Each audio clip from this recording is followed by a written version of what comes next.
పిల్లలు పేరెంట్స్ మెచ్చిన university సంకల్ Chand Patel university Gujarat. నమస్తే, వెల్కమ్ టు ఐ డ్రీమ్స్. నేను మీ రొద్దం శ్రీనివాస్. ఇవాల్టి మన స్పెషల్ గెస్ట్ ఎవరో కాదు, ఒమేగా హాస్పిటల్స్ స్థాపించి తెలుగు రాష్ట్రాలతో పాటు సౌత్ ఇండియాలో కూడా అనేక మంది ప్రముఖులకు, సాధారణ పేషెంట్లకు కూడా అనేక అత్యాధునిక పద్ధతుల్లో చికిత్స అందిస్తున్నటువంటి డాక్టర్ మోహన వంశీ గారు మనతో ఉన్నారు. ఆయన హాస్పిటల్లో ఎప్పటికప్పుడు కొత్త కొత్త టెక్నాలజీతో పాటు కొత్త కొత్త చికిత్స పద్ధతులను ప్రవేశపెడుతుంటారనే పేరుంది ఆయనకి. ఆయనకు బెస్ట్ ఆంకాలజిస్ట్గా కూడా చాలా పేరు ప్రఖ్యాతులు గడించినటువంటి మోహన్ వంశీ గారు మనతో ఉన్నారు. నమస్తే సార్. నమస్కారం అండి.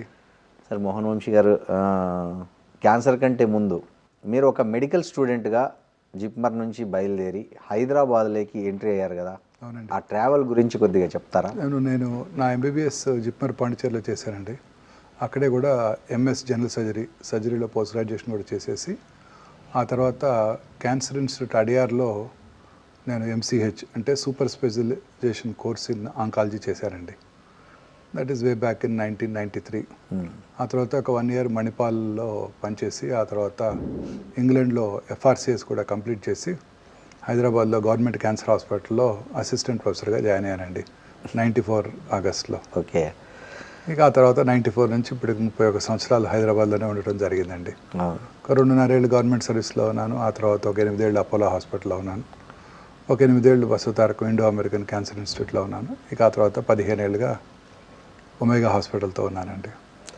సార్, అంటే అందరూ చాలామంది రకరకాల కోర్సులు తీసుకుంటారు సార్ స్పెషలైజేషన్కి. మీరు పర్టికులర్గా క్యాన్సర్ స్పెషలిస్ట్ కావాలనే ఆ థాట్ ఎట్లా వచ్చింది? అంటే మీకు ఏంటి దానికి? అంటే ఆ రోజుల్లో నాకు ఇన్స్పిరేషన్ మై టీచర్స్ అండి. ఓకే. పాండిచేరిలో జిప్మర్ అనేది సెంట్రల్ గవర్నమెంట్ ఇన్స్టిట్యూట్. అక్కడ తమిళనాడులో చాలా చోట్ల ఫెయిల్ అయిపోయిన కేసులన్నీ కూడా పాండిచేరి జిప్మర్కి వచ్చేవండి. అక్కడంతా ఫ్రీ ట్రీట్మెంట్ అండి. Central government institute free treatment. So అంతా చాలామంది పువర్ పేషెంట్స్ అంతా కూడా ఇక్కడ మెడ్రాస్లో ఫెయిల్ అయినా కూడా పాండిచేరి వచ్చి అక్కడ మా ప్రొఫెసర్స్తో చికిత్సలు చేయించుకునేవారు. అక్కడ మా యూనిట్ ఆంకాలజీ సర్జరీకి ఫేమస్ యూనిట్ అండి. ఓకే. మా టీచర్స్ ఇద్దరు కూడా. మీ ఫేవరెట్ టీచర్స్ ఇద్దరు నా యూనిట్లో, నేను వారి యూనిట్లో పనిచేసేవాడిని. ఎవరు సార్ వాళ్ళు పేర్లు? డాక్టర్ ప్రొఫెసర్ ఆర్ఎన్ సిబల్ అని, రెండో ఆయన డాక్టర్ ఎస్ఆర్ స్మైల్ అని, రాబిన్సన్ స్మైల్స్. వీళ్ళిద్దరు కూడా ఆంకాలజీ సర్జన్స్ అండి. వాళ్ళు రెగ్యులర్గా ఆంకాలజీ సర్జరీస్ చేసేవాళ్ళు బాగా.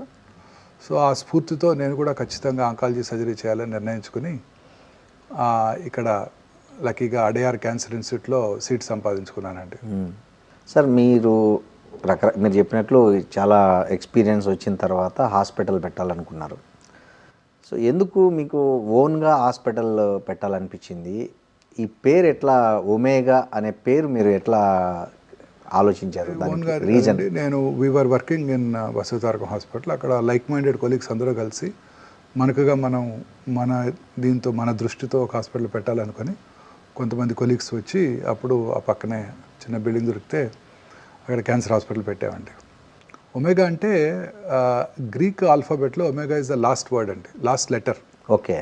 ఆల్ఫాతో స్టార్ట్ అవుతుందండి. గ్రీక్ ఏబిసిలోగా ఏ లాగా ఆల్ఫాతో స్టార్ట్ అవుతుంది. జెడ్ ఏమో ఒమేగా అండి. ఒమేగా అంటే ఇక అల్టిమేట్, ఇంకా మీకు క్యాన్సర్ చికిత్సలో అల్టిమేట్ చికిత్స ఇక్కడే దొరుకుతుంది ఓకే అని చెప్పే కాన్సెప్ట్ లో మీరు ఒమేగా అని పెట్టారు. ఎవరు సార్ ఈ పేరు? మేమే చూస్ చేశాను. మీరే రీసెర్చ్ చేసుకున్నారా? మా టీం అంతా కలిసి చూస్ చేసుకున్నారు. సార్, ఈ world class cancer care locally అనే ఒక స్లోగన్ మీ హాస్పిటల్కి ఉంది సార్. అవునండి. అంటే ఎట్లుంటుంది సార్ మీ ట్రీట్మెంట్? కానీ కూడా మనం కొత్తగా ఇన్నోవేటివ్గా కొంతవరకు ఖర్చైన, ఉదాహరణకి ఈ చికిత్స పద్ధతులు కానివ్వండి, చికిత్స పరికరాలు కానివ్వండి, రోజు రోజుకి మారిపోతున్నాయండి. ఇదంతా కూడాను వరల్డ్ క్లాస్ చికిత్సా పరికరాలు ఎప్పటికప్పుడు మారిపోతూ ఉంటాయి. ఉదాహరణకి నేను మొదటి నుంచి కూడాను ఈ పరికరాల విషయంలో చాలా శ్రద్ధ తీసుకున్నానండి. భారతదేశంలో మన హైదరాబాద్ ప్రజలకి బెస్ట్ చికిత్సా పరికరాలు తీసుకురావాలని ఒక ఐడియాతోనే నేను స్టార్ట్ చేసినప్పుడు కూడా అప్పుడు ఫస్ట్ డిజిటల్ మ్యామోగ్రాము, విమాట్ థెరపీ అనేది ఒక ప్రత్యేకమైన థెరపీ, అలా అనేక రకాల పరికరాలు తీసుకురావడం జరిగిందండి ఎప్పటికప్పుడు కూడా. ఓకే. ఆ తర్వాత కొత్త మ్యామోగ్రఫీ మెషిన్ 3D మ్యామోగ్రఫీ. ఆ తర్వాత ఇక్కడికి వచ్చినప్పుడు డిజిటల్ పెట్ స్కాను, భారతదేశంలోనే మొట్టమొదటిసారిగా డిజిటల్ పెట్ ఎంఆర్, భారతదేశంలోనే మొట్టమొదటిసారిగా కృత్రిమ మేధస్సుతో పనిచేసే రేడియేషన్ చికిత్సా పరికరము, అదే లీనియర్ యాక్సిలరేటరు. అలాగే డిజిటల్ పెట్ సిటీ, డిజిటల్ పెట్టెంఆర్తో సింక్రొనైజ్ చేసి రేడియేషన్ ట్రీట్మెంట్ ఇచ్చే పరికరం, ఈథోస్ పరికరం అన్నీ కూడా మొట్టమొదటిగా భారతదేశంలోనే మొట్టమొదటిగా మనం తీసుకురావడం, ఇండియాలోనే తీసుకురావడం జరిగిందండి. ఇవన్నీ ప్రాబ్లం ఏంటంటే ఇవన్నీ చాలా ఎక్స్పెన్సివ్ ఎక్విప్మెంట్ అండి. Okay. On top of it మొన్న జిఎస్టీ రిఫార్మ్స్ వచ్చే వరకు కూడా ఇన్ఫ్యాక్ట్ ఎవ్రీ ఎక్విప్మెంట్ మీద ట్యాక్స్ 37% ఉంటుందండి. మనం ₹1,00,000 పెట్టి కొంటే 37,000 ట్యాక్స్ కట్టాలి ఎక్స్ట్రా. అలా 100 కోట్లు పెట్టి మేము మెషిన్ కొన్నామంటే 37 కోట్లు ట్యాక్స్ కట్టాలండి.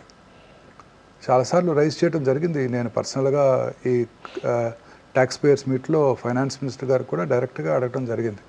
ఇండియాలో తయారవని ఎక్విప్మెంట్ తెచ్చుకున్నప్పుడు మీరు ట్యాక్స్ వేయకూడదు. ఇండియాలో తయారవుతున్న ఎక్విప్మెంట్ మనం తెచ్చుకుంటే మేక్ ఇన్ ఇండియా ఫీల్కి మనం దెబ్బతీస్తున్నాం కాబట్టి అప్పుడు ట్యాక్స్ వేయండి. ఇండియాలో అసలు లేనటువంటి ఎక్విప్మెంట్ మనం ఇంపోర్ట్ చేసుకున్నప్పుడు ట్యాక్స్ వేయడం వల్ల బెనిఫిట్ ఉండదు దానివల్ల అని నేను చెప్పడం కూడా జరిగింది. బట్ ఈ సంవత్సరమే ఫస్ట్ టైం ఒక 10% ట్యాక్స్ తగ్గించారు. లేకపోతే ఇట్ వాస్ 37% అంటే లాస్ట్ ఇయర్ అండి. ఇప్పుడు తగ్గించారు, ఒక 27.8% ఎంతకు వచ్చిందండి. ఇప్పుడు కూడా ట్యాక్స్ కట్టాలండి. ఇప్పుడు ఉదాహరణకి చాలాసార్లు పాయింట్అవుట్ చేశానండి. ఇప్పుడు మీరు ఎయిర్ క్రాఫ్ట్ లీజ్కి తీసుకున్నారనుకోండి, ఇలా ఫలానా ఎయిర్వేస్ వాళ్ళు, ఎయిర్ ఇండియా వాళ్ళు ఒక ఎయిర్ క్రాఫ్ట్ లీజ్ తీసుకున్నారనుకోండి, ట్యాక్స్ ఎంత అండి? 3%. వేరే క్యాన్సర్ అంటే 27%. ఎయిర్ క్రాఫ్ట్ కొన్నారనుకోండి, ట్యాక్స్ అంతే.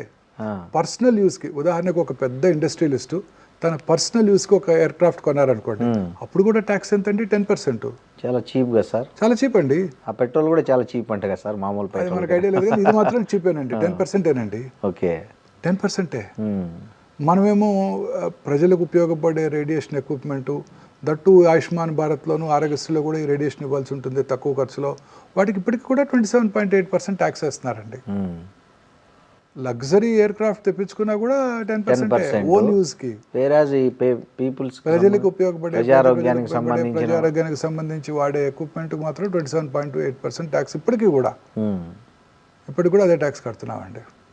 ఆశ్చర్యంగా లేదు? చాలా ఆశ్చర్యంగాను విషాదంగాను ఉంది సార్. విషాదంగా కూడా ఉంది. అంతే కదా సార్?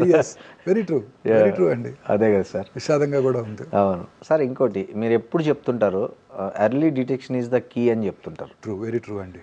సో మన ఇండియాలో కానీ అంటే ఆల్మోస్ట్ ఆల్ మన డెవలప్డ్ కంట్రీస్, డెవలపింగ్ కంట్రీస్లో ఈ ప్రజల్లో ఈ అవగాహన రాకపోవడానికి ఎక్కడ అసలు ల్యాప్సెస్ ఎక్కడ ఉన్నాయి సార్? యాక్చువల్గా మెయిన్ ఎందుకు ఆల్మోస్ట్ ఆల్ మీ దగ్గరికి తెలిసి ఉంటుంది, 3rd స్టేజ్ 4th స్టేజ్లోనే ఎక్కువ మంది వస్తారు.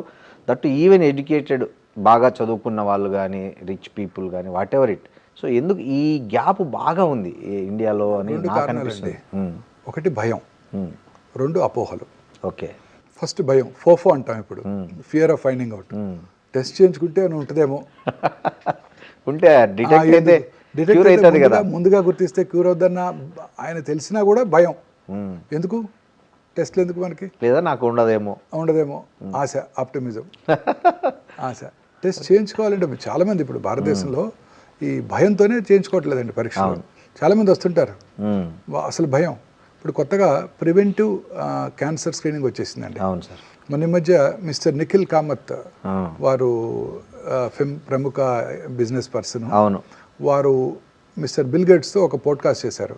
ఆ పోడ్కాస్ట్లో బిల్ గేట్స్ గారు చెప్తారు వారికి, నేను ప్రతి సంవత్సరం టెస్టులు చేయించుకుంటాను, అవును తప్పనిసరిగా విటమిన్స్ వాడుతుంటాను రెగ్యులర్గా, దానికంటే డౌన్ సైడ్ లేదు. 3వది ప్రివెంటివ్ క్యాన్సర్ స్క్రీనింగ్ చేయించుకుంటాను. ఈ ట్రెడిషనల్ టెస్టులు పెట్ సిటీ, పెట్టెంఆర్ వీటి పట్టుకోకముందే వే బిఫోర్ దట్ ఈ ప్రివెంటివ్ క్యాన్సర్ స్క్రీనింగ్ ద్వారా నేను క్యాన్సర్ అవటాన్ని పసిగట్టగలను. ఈ ఒక్క డిసీజే కదా మనం కాంకర్ చేయలేకపోయాం అని అంటారు.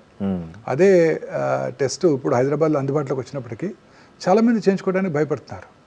అంటే సార్ ఇక్కడ నాకు డౌట్, అంటే పీపుల్స్ అంటే అవగాహన లేకనా లేదా భయము అనేది పెడితే అది దానికి ఎంత ఛార్జ్ అవుతుందో అనేది కూడా వాళ్ళకి అది కూడా ఛార్జ్ ఏముందండి, వాళ్ళు కొనుక్కునే ఫ్యాన్సీ కార్లో 100 వంతు ప్రైస్. ఓకే. ఎంత ఉంటుంది సార్ జనరల్? అప్రాక్సిమేట్లీ 80,000 నుంచి 3 లక్షల దాకా ఉంటుందండి. 50,000 నుంచి 3 lakhs వరకు. 80,000 నుంచి 3 early cancer detection test 80 to 3 lakhs అందుబాటులో అవునండి, చేసుకోవచ్చు. ఓకే. కానీ కాస్ట్ కోసం కదండి, భయపడుతుంటారు అంతే. ఓకే. ఏమైనా వస్తే ఇప్పటి నుంచి భయపడాలిగా, పోతే అప్పుడు పోతానులే అనుకుంటూ ఉంటారు. అపోహలు ఏంటి సార్? అపోహలు చాలా మంది చెప్తుంటాము, ఏదో లంపు కనపడితే బయాప్సీ చేస్తానని. ఏంటి నీటిలు పెట్టి గుచ్చుతారా? గుచ్చితే తేనె తుట్టని కదిలిచ్చినట్టు కదిలి క్యాన్సర్ అంతా పాకిపోద్దట కదా అని అంటుంటారు. ఓకే. అయ్యా ఇప్పుడు చెప్తాను, అయ్యా ప్రముఖులు మీరు వాడే iPhone owner Steve Jobs, Manisha కొయిరాలాజీ, మిస్సెస్ సోనాలి బింద్రేజీ, రిషి కపూర్జీ, వీళ్ళంతా కూడా బయాప్సీ చేయించుకునే క్యాన్సర్ డయాగ్నోస్ చేసుకున్నారు. మీ అమ్మగారు ఇంట్లో బిర్యానీ చేస్తే టేస్ట్ తెలుస్తుందా? మీ అమ్మగారు అడిగినా తెలియదు కదా, ఒక చిన్న ముద్ద తింటేనే తెలుస్తుంది. సంజీవ్ కపూర్ మన టీవీలో మన ముందు బిర్యానీ చేసినా ముద్ద తిని చెప్తాడు. కరెక్ట్. ఇది కూడా అంతే, ఒక ముద్ద తినడం వల్ల బిర్యానీ టేస్ట్ పాడవుతుందా? పాడదు కదా. ఇది కూడా అంతేనండి, ఏం కాదండి అని చెప్పినా ఎంత చెప్పినా అదే భయం. ఒక 100 వీడియోలు చేస్తుంటాను క్యాన్సర్పై అపోహలు నిజాలని. ఇవాళ ఓపి నేను చేయటం ప్రారంభించి ఒక 20 ఏళ్ళు అయిపోయింది ఈ క్యాన్సర్పై అపోహల మీద. ఇవాళ కూడా ఒక డాక్టర్ లివర్ బయాప్సీ చేస్తారంటే అయ్యో పాకుతున్నామో కదండి అన్నారు డాక్టర్ గారు ఆయన. ఇవాళ మార్నింగ్ ఓపీలో చాలాసేపు కన్విన్స్ చేసి డాక్టర్ గారు అలా కాదండి అని చెప్పి అన్నీ చెప్తే అప్పుడు రేపు వస్తానండి అని వెళ్ళిపోయారు. ఇంకా వస్తారో తెలియదు రేపు. మాది దైవాధీనం. ఇలా భయం అండి, అనేక రకాలైన భయాలు అపోహలతో క్యాన్సర్ డయాగ్నోసిస్ డిలే చేస్తున్నారండి. సార్ ఈ మధ్య ఒకటి వచ్చింది సార్ మార్కెట్లోకి, బహుశా మీరు చేశారు షార్ట్స్లో, కోడిగుడ్డు తింటే కూడా క్యాన్సర్ వస్తుంది, కోడిగుడ్లో కూడా చాలా యాంటీబయాటిక్స్ ఇవన్నీ వస్తున్నాయని ఈ మధ్య బాగా వైరల్ అయింది ఒక వీడియో. లేదు సార్, నేను దానికి లేదు సార్. అదేంటంటే ఇప్పుడు కొన్ని ఏదో ఒక కంపెనీ ఎగ్స్ ఇక్కడ ఉన్నట్టున్నారు, ఒక ఎగ్ ఫామ్ కోళ్ళ ఫామ్ హౌస్లో. ఆ ఫామ్స్లో ఏదైనా యాంటీబయాటిక్ వాడారు అక్కడ. ఆ యాంటీబయాటిక్ ట్రేసెస్ చాలా తక్కువ మోతాదులో ఎగ్లోకి వచ్చాయి. అది రాగానే ఇమ్మీడియట్గా దాన్ని పాపులరైజ్ చేయటం, ఈ ఎగ్ ఈ నైట్రోఫ్యూరాన్స్ ఎక్కువ క్వాంటిటీలో ఉన్నట్టయితే క్యాన్సర్ వచ్చేస్తని భయపెట్టడం జరుగుతుందండి. అతి చిన్న క్వాంటిటీస్లో నైట్రోఫ్యూరాన్ దాంట్లో కనుక్కున్నారు. అది ఏ రకంగా ఎవరికి హాని చేయదు. ఈ నైట్రోఫ్యూరాన్స్ అత్యధిక మోతాదులో తరచూ తిన్నట్టయితే చాలా కొన్ని ఎలుకల్లోనూ వీళ్ళలోనూ గినీపిక్స్లోనూ క్యాన్సర్ వచ్చిన దాఖలాలు ఉన్నాయని ల్యాబొరేటరీ డేటానే కాబట్టి ఇది లేదు. సో అసలు దాని గురించి ఆందోళన పడాల్సిన అవసరమే లేదండి. అది ఏ రకంగానూ క్యాన్సర్ కారకాలు కాదు. ఎగ్ అనేది ఒక పూర్తి ఆహారం అండి, ప్రతి నార్మల్ ఇండివిజువల్కి అలాగే పేషెంట్స్ కూడా, రోగులు కూడా పూర్తి ఆహారం అండి. అన్ని రకాలుగా అత్యంత మేలైన ఆహారం. ఎగ్ ప్రోటీన్ అనేది మన మనుషులతో ప్రోటీన్కి కంప్లీట్ సిమిలారిటీ ఉంటుందండి. తద్వారా పూర్తిగా అబ్జార్బ్ చేయబడుతుంది. ఆ ఎల్లో అంటామే యోక్లో, ఆ యోక్లో ఉండేది కూడా చక్కటి కొలెస్ట్రాల్. మనకు ఆ కొలెస్ట్రాల్ తప్పనిసరిగా అవసరం. ప్రతి వాళ్ళకి కూడా ఎగ్ తీసుకోవడం అన్ని రకాలుగా శ్రేయస్కరం అండి. సార్ ఇంకోటి, మీరు ఈ మధ్యనే ఒక ఫైండ్ అవుట్ చేశారు, ఈ షాంపూ నురగ వల్ల కూడా క్యాన్సర్ వచ్చే అవకాశం ఉంది అని అంటున్నారు. అంటే ఎలాంటి షాంపూలు సార్? అంటే కెమికల్ రిలేటెడా లేకపోతే ఆర్గానిక్? కొన్ని ఆయుర్వేద షాంపూలు ఉన్నాయి మార్కెట్లో, కొన్ని ఏమో రకరకాల బ్రాండ్స్తో మామూలుగా ఉన్నాయి. అంటే ఎలాంటి షాంపూలు నురగల వల్ల వస్తుంది? వాళ్ళ తప్పు కూడా కాదండి. అదే కొన్ని రకాల షాంపూస్లో ఈ ఫోమ్ రావటం కోసం కొన్ని రకాల కెమికల్స్ వాడుతూ ఉంటారు. ఆ కెమికల్స్ ఎక్కువ కాలం వాడినట్టయితే మనకి కొన్ని రకాల వ్యాధులు, ఇరిటేషను, వెరీ రేర్లీ క్యాన్సరు, అలాంటి ఎగ్జిమా అలాంటివి కూడా వచ్చే అవకాశాలు ఉంటాయండి. సో అందుకని ప్రిఫరబుల్గా మనందరూ కూడా న్యాచురల్ షాంపూస్, అంటే మనం రకరకాల కుంకుడుకాయ రసం, షికాకాయ రసం వీటితో చేసుకున్నవి అయితేనే. అంటే ఆ పేరుతో మార్కెట్లోకి వస్తున్న బ్రాండ్స్ మనం కేర్ఫుల్గా పరిశీలించినట్టయితే కొన్ని రకాల కెమికల్స్ని అవాయిడ్ చేసినట్టయితే సరిపోతుంది. అంటే ఏ తరహా కెమికల్? అంటే 2-3 రకాలు ఉన్నాయండి. పిహెచ్ఎస్ అని, థాలేట్స్ అని, వీటిని అవాయిడ్ చేస్తే సరిపోతుందండి. ఓకే సార్, ఈ మధ్య మీ అబ్జర్వేషన్ ప్రకారం మన రాష్ట్రాల్లో, తెలుగు రాష్ట్రాల్లో క్యాన్సర్ పేషెంట్లు విపరీతంగా పెరుగుతున్నారు. అది ప్రపంచమంతా అదే, ప్రపంచమంతా ఉంది. అంటే దానికి బేసిక్ రీజన్ ఏమంటారు సార్? ఇంకా చాలా తక్కువ అండి మనం చూసేది. మన స్టాటిస్టిక్స్ అంటే బయటపడలేదు కావచ్చు, బహుశా చేయకపోవడం వల్ల. అండర్ రిపోర్టెడ్ చూసినా కూడా తెలియదు, చెప్పట్లేదు ఎవరు. అవును. ఇప్పుడు cancer is not a notifiable disease. ఒకప్పుడు ఎయిడ్స్ అట్లా ఉండేది, నాట్ ఏ నోటిఫైబుల్ డిసీజ్ కదండి. అందుకని చెప్పట్లేదు. క్యాన్సర్ ఇప్పుడు మనం వాళ్ళ ఒక పేషెంట్ వచ్చారంటే క్యాన్సర్కి మంచి ట్రీట్మెంట్ ఇస్తే సరిపోతుంది. నేను ఎవరికి నోటిఫై చేయాల్సిన అవసరం లేదు. అవును. అదే కరోనా వచ్చిందంటే ఇప్పటికీ కూడా నోటిఫై చేయాలి మనం. అవును. అలానే cancer is not a notifiable disease అండి. అందుకని అండర్ రిపోర్టెడ్. భారతదేశంలో 1.54 బిలియన్ పాపులేషన్లో ప్రభుత్వం వారు ఎస్టిమేట్ చేసింది 1.5 మిలియన్ క్యాన్సర్ పేషెంట్స్ కొత్త కేసులు. చైనా కూడా ఈక్వల్లీ పాపులేటెడ్ కంట్రీయే కదండి, 1.53-52 బిలియన్స్. అక్కడ 4.5 మిలియన్ కేసెస్, అంటే మనకి 3 రెట్లు ఎక్కువ. అంటే మీరు అండర్ రిపోర్ట్ కేసులు ఉంటాయి, చైనీస్ మనకన్నా మంచి హెల్దీ డైట్ తింటారు, చాలా న్యూట్రిషన్, బాగా తక్కువ తింటారు, అన్ని చక్కటి ఆహారం, చక్కటి ఎక్సర్సైజ్, ఫిట్ గా ఉంటారు. అవును. మన దేశంలో ఇంత తక్కువ ఉందంటే ఎవరు నమ్మగలమండి? అదే సో కదా ఎక్కువ ఉంటుంది. అవును సార్. సో ఈ క్యాన్సర్ ఇన్సిడెంట్స్ పెరగడానికి రకరకాల కారణాలు ఉన్నాయండి. అందులో ముఖ్యమైనది ఏజింగ్. ఓకే. ఇంతకుముందు కరోనా వచ్చి చనిపోయేవారు, ప్లేగ్ వచ్చి చనిపోయేవారు, ఇన్ఫెక్షన్స్ డిసీజెస్ వచ్చి చనిపోయేవారు, కర్నరీ ఆర్టరీ డిసీజ్తో చనిపోయేవారు. ఇప్పుడు మనం అన్నీ కాంకర్ చేసాం సార్. ఇప్పుడు మనం వయసు పెరిగే కొద్ది, అంటే ఎక్కువ కాలం బ్రతికే కొద్దీ ఈ క్యాన్సర్ పేషెంట్లు ఎక్కువ మందిని చూస్తున్నాం. కరెక్ట్. ఏజ్ ద్వారా కూడా క్యాన్సర్ వస్తుంది. వయసు పెరిగే కొద్ది జనరల్గా మీరు అన్నారు ఇందాక, అంటే ప్రతి ఒక్కరూ క్యాన్సర్ పరీక్షలు చేయించుకోవాలి తప్పనిసరిగా. అంటే ఏ ఏజ్ నుంచి ఎవరి ఇయర్ చేయించుకుంటే బెటర్ అంటారు సార్ మీరు? అంటే కొన్ని రకాల క్యాన్సర్స్, ఉదాహరణకి స్త్రీలు 40 ఏళ్ళు వచ్చాక రిస్క్ ఫ్యాక్టర్స్ లేనప్పటికీ కూడా ప్రతి 2 నుంచి 3 సంవత్సరాలకు ఒకసారి మ్యామోగ్రఫీ పరీక్ష, సంవత్సరానికి ఒకసారి వారి లేడీ డాక్టర్తో చిన్న పరీక్ష, గైనకలాజికల్ టెస్టింగు, అవసరమైతే ప్యాప్స్మియర్ టెస్టు. పురుషులు 50 దాటాక సంవత్సరానికి ఒకసారి పిఎస్ఏ టెస్టింగు. స్త్రీలు 50 దాటాక ప్రతి సంవత్సరం మ్యామోగ్రఫీ పరీక్ష 65 ఏళ్ళు వచ్చే వరకు రెగ్యులర్గా చేయించుకోవాల్సి ఉంటుందండి. సార్, ఈ మార్కెట్లో ముఖ్యంగా ఆడపిల్లలకు సర్టన్ ఏజ్ లోపల మూడు సార్లు ఒక వ్యాక్సిన్ వేయించుకుంటే క్యాన్సర్ రాదనేది ఒకటి ఉంది. దాని మీద చాలామంది పాజిటివ్గా మాట్లాడుతున్నారు, కొంతమంది నెగిటివ్గా మాట్లాడుతున్నారు. సో ఫ్యాక్ట్ ఏంటి సార్? అంటే ఫ్యాక్ట్ ఏంటంటే అది హ్యూమన్ ప్యాపిలోమేటస్ వైరస్ ఇన్ఫెక్షన్ వల్ల గర్భసంచి ముఖద్వార క్యాన్సర్ వస్తుందని సైంటిస్టులు గట్టిగా ప్రూవ్ చేయడం జరిగింది. సో ఆ హెచ్పివి వైరస్కి వ్యాక్సిన్ కనుక్కున్నారండి. ఆ హెచ్పివి వైరస్ స్త్రీలలోని ఆ సర్వైకల్ ఎపిథీలియం లోపలికి వెళ్ళిపోయి ఇమ్యూన్ మెకానిజమ్స్కి దొరకకుండా ఆ ఎపిథీలియంలోనే ఉంటుందండి. ఇమ్యూన్ మెకానిజమ్స్కి దొరకదు. ఉదాహరణకి కరోనా ఇన్ఫెక్షన్ వచ్చిందంటే యాంటీబాడీస్ ప్రొడ్యూస్ అవుతాయి, నెక్స్ట్ టైం కరోనా వచ్చినప్పుడు మనకు కాపాడుతుంది అది. ఇది అలా కాదు. ఈ వైరస్ చాలా స్మార్ట్ వైరస్, ఇంటెలిజెంట్ వైరస్. అది సర్వైకల్ అంటే గర్భసంచి ముఖద్వార ఎపిథీలియం లోపలే ఉంటుందండి. బయట ఉండే బ్లడ్లోకి రాదు కాబట్టి, ఇమ్యూన్ మెకానిజమ్స్కి దొరకదు కాబట్టి దానికి యాంటీబాడీస్ డెవలప్ అవ్వవు. సో అందువల్ల రిపీటెడ్ వైరల్ ఇన్ఫెక్షన్ వల్ల ఈ క్యాన్సర్ వస్తుంది. ఓకే. సో ఇప్పుడు సైంటిస్టులు దానికి వ్యాక్సిన్ కనుక్కున్నారు. ఆ వ్యాక్సిన్ ఇచ్చినట్టయితే వాళ్ళలో యాంటీబాడీ టైటర్ పెరుగుతుంది. తద్వారా ఆ వైరస్ని నెక్స్ట్ టైం ఆ వైరల్ ఇన్ఫెక్షన్ వచ్చినప్పుడు దాన్ని కంట్రోల్ చేస్తుంది. సో తద్వారా క్యాన్సర్ రాకుండా చేసుకోవచ్చు. ఓకే. ప్రైమరీ ప్రివెన్షన్ చాలా బెటర్ టు పిల్లలకి వేయించడం అనేది ఖచ్చితంగా. 14 ఏళ్ళ మధ్యలో 2 డోసుల వ్యాక్సిన్ కనుక తీసుకున్నట్టయితే ఎప్పటికీ కూడా వారికి జీవితంలో ఈ క్యాన్సర్ వచ్చే అవకాశమే లేదండి. ఒకవేళ ఏజ్ దాటిపోయిన పిల్లలకి వేస్తే ఉపయోగం వేసుకోవచ్చండి. తర్వాత కూడా పెళ్లి కాకముందు వరకు కూడా 3 డోసులు తీసుకోవాల్సి ఉంటుంది. పెళ్ళైన తర్వాత కూడా తీసుకోవచ్చు.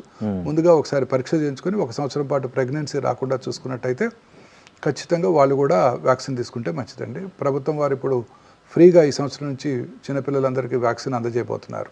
ఓ గ్రేట్ సార్. మొన్న ఈ మధ్య బడ్జెట్లో మన finance minister Mrs Nirmala Sitharaman తెలియజేయడం జరిగింది. సార్, ఒక మనిషికి క్యాన్సర్ ఉందని ఒక ప్రైమరీ సిమ్టమ్ ఏమన్నా తెలుసుకోవచ్చా sir? I mean without any, అంటే ప్రాపర్గా కాకుండా, ఇప్పుడు జ్వరం వస్తే ముందు ఎలా ఒళ్ళు నొప్పులు, దగ్గు, కొంచెం నీరసం ఎట్లా వస్తుందో. Cancer is a silent killer అండి. ఎటువంటి సిమ్టమ్స్ లేకుండా మేనిఫెస్ట్ చేస్తుంది. ఓకే. ఉదాహరణకు నోట్లో ఒక అల్సర్ ఉంటుంది. అల్సర్ క్రమం తప్పకుండా పెరుగుతూ ఉంటుంది, కానీ నొప్పి కలిగించదు. చిన్న అల్సర్ ఉంటుంది, తగ్గుతుంది లేని అశ్రద్ధ చేస్తారే తప్ప మళ్ళీ ఆ ఫియర్ ఆఫ్ ఫైండింగ్ అవుట్ వల్ల భయపడే డాక్టర్ దగ్గరికి వెళ్లకుండా తిరుగుతూ ఉంటారు. తగ్గిపోద్దులే అనుకుంటా అలా అశ్రద్ధ చేస్తుంటారు. సో అలాగే అనేక రకాల సిమ్టమ్స్, కొంచెం హెడేకు, ఉదాహరణకి బ్రెయిన్ ట్యూమర్తో స్టార్ట్ చేద్దాం. హెడేక్ రావటం, మైల్డ్ హెడేక్, కంటి చూపు వలన హెడేక్ వచ్చింది అనుకుంటారే తప్ప ఈ బ్రెయిన్ ట్యూమర్ వల్ల వచ్చిందని అనుకోరు. అలా క్రమం తప్పకుండా హెడేక్ పెరుగుతూ ఉంటుంది. ఆ తర్వాత వామిటింగ్స్ రావటం, తల తిరగటం, కొంచెం డ్రౌజీగా అయిన తర్వాతనే డాక్టర్ దగ్గరికి వెళ్ళటం జరుగుతూ ఉంటుంది. అలాగే ఓరల్ క్యాన్సర్స్ చాలా కామన్ క్యాన్సర్.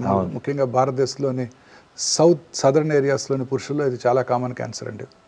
చిన్న నోట్లో చిన్న అల్సర్ రావటం, అది క్రమం తప్పకుండా పెరుగుతూ ఉంటాం, నొప్పి ఉండదు కాబట్టి అశ్రద్ధ చేస్తారు.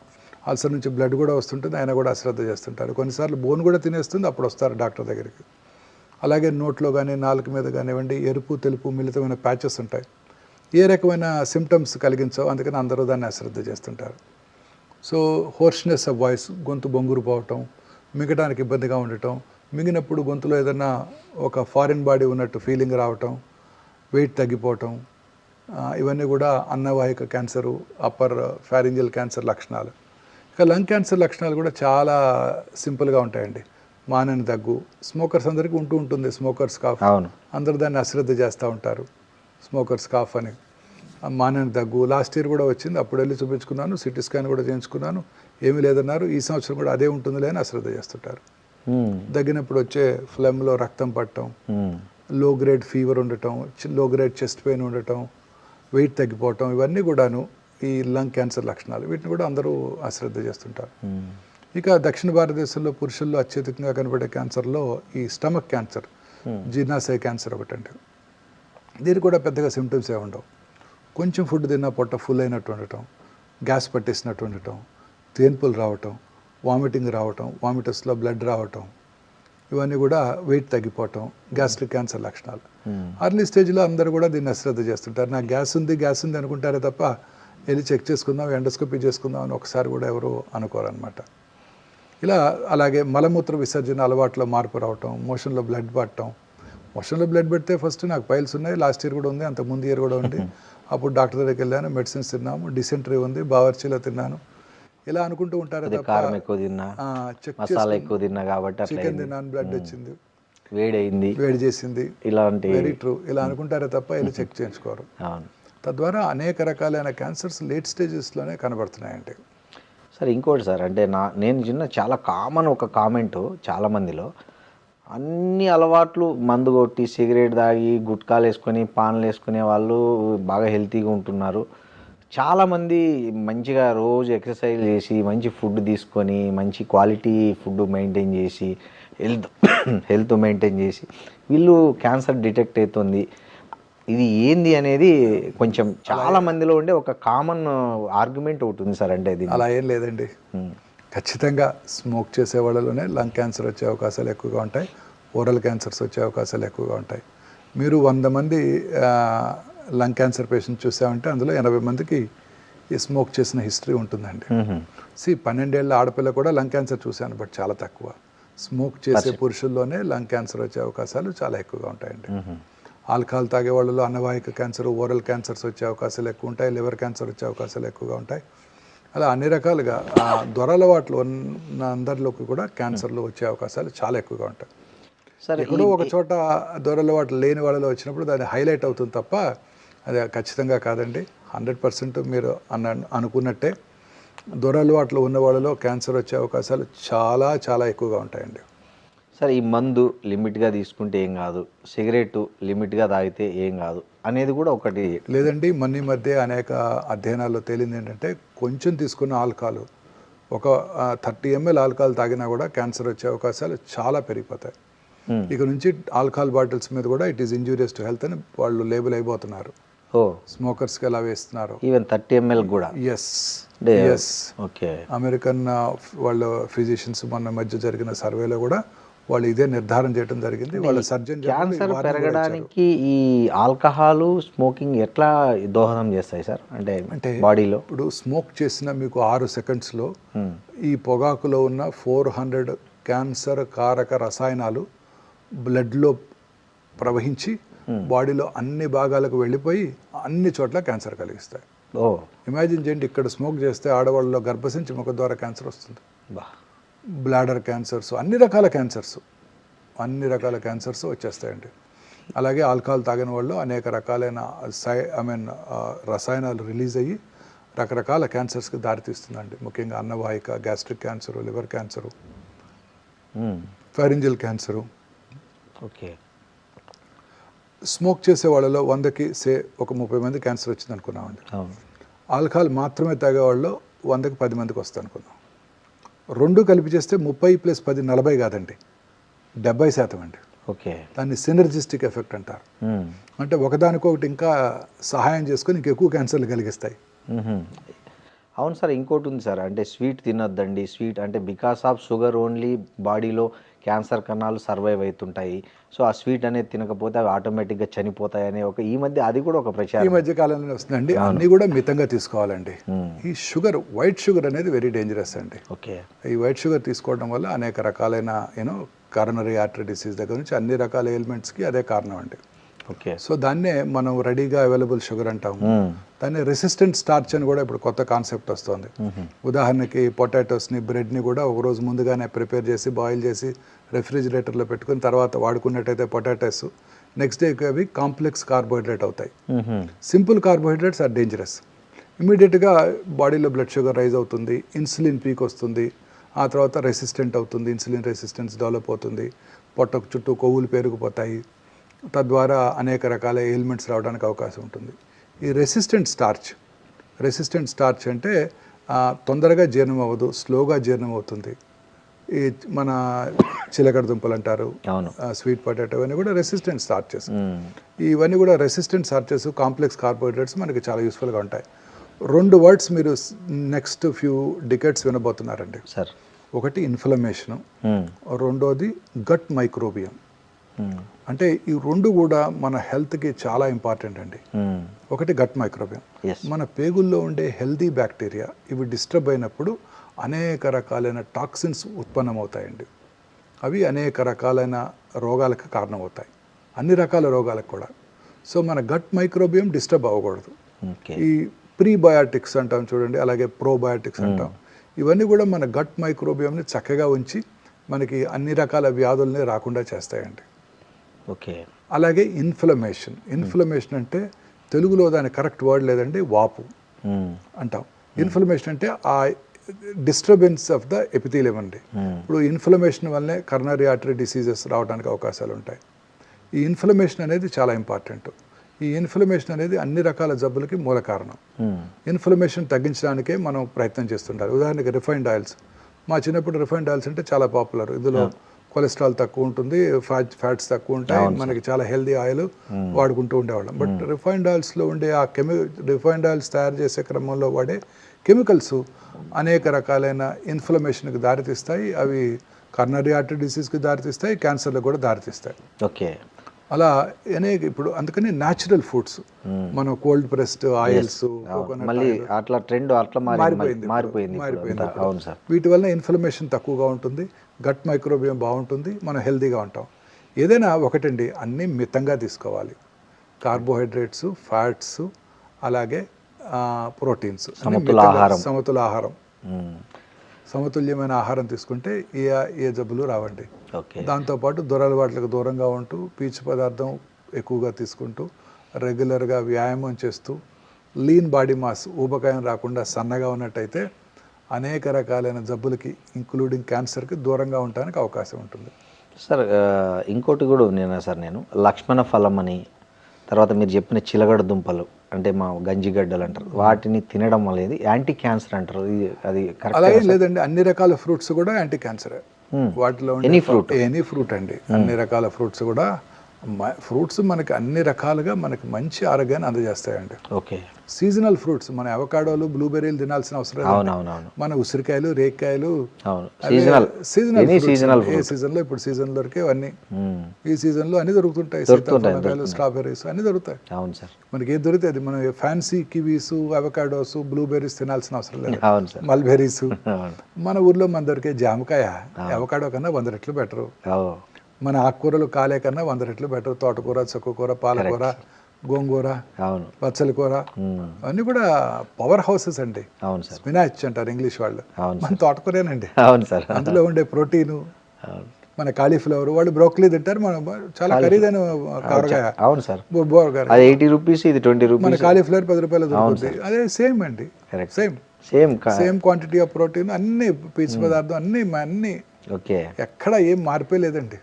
అవునా సార్. అవకాడో కన్నా మన జాంకాయ బెటరు, బ్లూబెర్రీస్ కన్నా మన ఉసిరికాయలు బెటరు. ఓకే. మన చిలకడ దుంపలు, గంజిగడ్డలు అంటారు చూడండి. సో ఎనీ ఫ్రూట్ అనేది రోజు మనకి సీజనల్ ఫ్రూట్, మనకి ఎప్పుడు ఈ సీజన్లో ఏం దొరికితే అది మంచిదండి. Okay sir. ఇంకోటి సార్, ఈ ఊరగాయలు ప్లాస్టిక్ డబ్బాల్లో పెట్టి ఇస్తున్నారు కదా, సో దానికంటే గాజు బాటల్లో ఉన్న ఊరగాయలు ఆరోగ్యానికి మేలు చేస్తాయి. వేరే ప్లాస్టిక్ బాటిల్స్లో పెట్టేవి కెమికల్ రియాక్షన్ జరిగి అవి తొందరగా క్యాన్సర్ రావడానికి కూడా కారణమవుతున్నాయి అనేది కూడా ఒకటి ఈ మధ్య వింటున్నాం. సో జనరల్గా ఊరగాయల మీద చాలా రకాల అభిప్రాయాలు ఉన్నాయి. కొంతమంది ఊరగాయలు ఫెర్మెంటెడ్ ఫుడ్స్ మనకి మేలు చేస్తాయి అంటారు. ఎనీథింగ్ ఫెర్మెంటేషన్ అనేది మన గట్ మైక్రోబియాన్ని కాపాడుతుందండి. రోజు పొద్దున్నే తినే ఇడ్లీ, దోశ ఇవన్నీ కూడా మన ఫెర్మెంటెడ్ ఫుడ్స్. అవన్నీ కూడా గట్ మైక్రోబియాన్ని కాపాడుతాయండి. రకరకాల దేశాల్లో, కొరియాలోను, మన ఇండియాలోను పెరుగుతో రకరకాల ఫ్రూట్ మన పదార్థాలు చేసుకొని తింటూ ఉంటాం. అవన్నీ కూడా చాలా మంచి ఆహారం. అలాగే ఊరగాయల్లో కూడా ఫెర్మెంటెడ్ బ్యాక్టీరియా ఉంటుంది, అది మన గట్ మైక్రోబియం మంచిదే, బట్ లిమిటెడ్ క్వాంటిటీస్. ఊరగాయలో ఉండేది ఏంటండి? సాల్ట్, కారం, ఆయిల్. సాల్ట్ మనకి ఇప్పుడు కూడా మంచిది కాదు. ఆయిల్ తక్కువగా తీసుకోవాలి, అన్ని సమపాలలో తీసుకోవాలి. వాటిలో చాలా ఎక్కువ ఉంటాయండి. Correct sir. వాళ్ళు చాలా ఎక్కువ ఉంటాయి. సాల్ట్ ఎక్కువ అయిపోతే ఊరగాయ నిలవదు. మీరు సాల్ట్ తక్కువ వేసి ఊరగాయ పెట్టండి, రెండో రోజు ఫంగస్ వచ్చేస్తుంది, బూజు పట్టేస్తుంది. సో సాల్ట్, కారము, ఆయిల్ ఎక్కువ ఉంటాయండి. సో అన్నీ మనకు మంచివి కావు. తక్కువ మోతాదులో కొంచెం ఎప్పుడొకప్పుడు రుచి కోసం తీసుకోవచ్చు తప్ప ఊరగాయలు రెగ్యులర్గా వాడకూడదు. అది గ్లాస్ బాటిల్లో ఉన్నా ప్లాస్టిక్ బాటిల్లో ఉన్నా డేంజరస్. ప్లాస్టిక్ బాటిల్స్ ఉన్నట్టయితే, ప్లాస్టిక్ బాటిల్స్ అనేది ఒక పెద్ద సైన్స్ అండి. అది ప్లాస్టిక్ బాటిల్లో మనం వాటర్ తాగకూడదు, ఊరగాయ తినకూడదు, టీ తాగకూడదు, ఫుడ్ తీసుకోకూడదు. పొద్దున్నే చేసే బ్రేక్ఫాస్ట్ మనం ఆర్డర్ చేస్తే ప్లాస్టిక్ దాంట్లోనే వచ్చేస్తుంది. అవును సార్. మీరు రోజు ఆర్డర్ చేసే వాటిని ఏమంటారు 10 minutesలో ఫాస్ట్ ఫుడ్ డెలివరీ చేస్తుంటారు, జొమాటో, అవన్నీ కూడాను మీకు బ్లాక్ ప్లాస్టిక్, వైట్ ప్లాస్టిక్ వస్తుంటాయి. ఆ హీటెడ్ ఫుడ్ ఐటమ్ దాంట్లో వేసినప్పుడు దాంట్లోంచి, ఆ ప్లాస్టిక్లోంచి అనేక రకాలైన మనకు అవసరం లేని టాక్సిన్స్ మన ఫుడ్లోకి వచ్చి మన బాడీలోకి వెళ్ళిపోతున్నాయి. సో ఇవన్నీ కూడా అవాయిడ్ చేయాల్సిందేనండి. సార్ ఈ మధ్య పేపర్ ప్లేట్ల కల్చర్ ఎక్కువైంది. ఏ ఫంక్షన్ చూసుకున్నా, ఎక్కడ చూసుకున్నా చాలా మటుకు ఇంతకుముందు విస్తరాకులు, అరిటాకుల ప్లేస్లో ఇప్పుడు చాలా పేపర్ ప్లేట్లు వచ్చేసాయి. సో ఈ పేపర్ ప్లేట్ల కంటే దానికి వాడే కలరు కోటింగ్ అవన్నీ కూడా చాలా డేంజరస్ అండి. మనం నేచర్తో ఫైట్ చేస్తున్నామండి. ఓకే, ప్రకృతితో మనం ఫైట్ చేస్తున్నాం. ప్రకృతితో ఫైట్ చేసినప్పుడు వచ్చేవన్నీ కూడా ఇలాంటి జబ్బులే. ఓకే, ఇప్పుడు మీరు పొద్దున్నే లేవగానే plastic toothbrush, plastic bristles, synthetic toothpaste, plastic tongue cleaner, plastic bucket, plastic మగ్గులో హాట్ వాటరు, ఆ తర్వాత ఇవన్నీ కూడాను. తర్వాత మీరు వెళ్ళగానే కారు, అందులో మన ట్రాపికల్ వెదర్లో కారు వేడిగా ఉంటుంది, లోపలికి వెళ్ళగానే ఆ కార్లో ఉన్న ప్లాస్టిక్స్ అన్ని కూడా ఎవాపరేట్ అయిపోయి స్మెల్ వస్తుంటుంది, అన్ని మనం పీలుస్తుంటాము. ఇలా ప్లాస్టిక్ బాటిల్లో వాటర్ తాగుతూ ఉంటాము. ఇలా అనేక రకాలుగా మనం ఈ టాక్సిన్స్కి ఎక్స్పోజ్ అవుతున్నామండి. ఓకే, వీటి వల్లే ఈ క్యాన్సర్స్ యొక్క ఇన్సిడెన్స్, అంటే కొత్త క్యాన్సర్ రావడం పెరిగిపోతుంది బాగా. ఓకే సార్, ఇప్పుడు మన ఒమేగా హాస్పిటల్లో మీరు ఏఐ ఆధారిత క్యాన్సర్ నిర్ధారణ పరీక్షలు పెట్టారు కదా. సో ఏఐ ప్రాక్టికల్గా ఏ స్టేజ్లో డాక్టర్లకు యూజ్ అవుతుంది, పేషెంట్స్కి ఎట్లా బెనిఫిట్ అవుతుంది? అది అంటే కృత్రిమ మేధస్సు అనేది ఇంకా ఫ్యూచర్ మనందరికీ తెలుసు.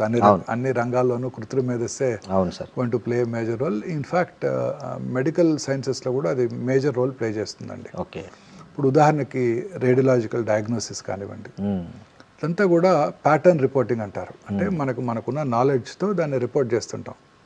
సో అది ఏఐ చక్కగా చేసేస్తుంది. ఎందుకంటే ఏలో కొన్ని లక్షల ఆర్టికల్స్ దాంట్లో నిగూఢంగా ఉంచడం జరిగింది.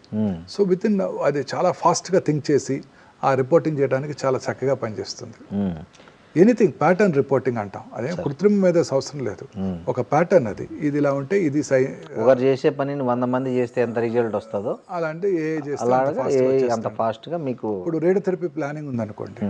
రేడియోథెరపీ ప్లానింగ్ ఉదాహరణకి గర్భసంచి ముఖద్వారానికి రేడియేషన్ ఇవ్వాలి. కామనెస్ట్ క్యాన్సర్ ఇండియాలో, సౌత్ ఇండియాలో గర్భసంచి ముఖద్వారానికి రేడియేషన్ ఇవ్వాలని మనం ప్లాన్ చేసాము. రేడియేషన్ ఆంకాలజిస్ట్ చక్కగా ప్లాన్ చేసి వెనకాల ఉన్న మలద్వారం మీద, ముందున్న మూత్రాశయం బ్లాడర్ మీద రేడియేషన్ డోస్ పడకుండా ప్లాన్ చేసి చక్కగా పెట్టారు. బాగుంది, ఇచ్చేసాం.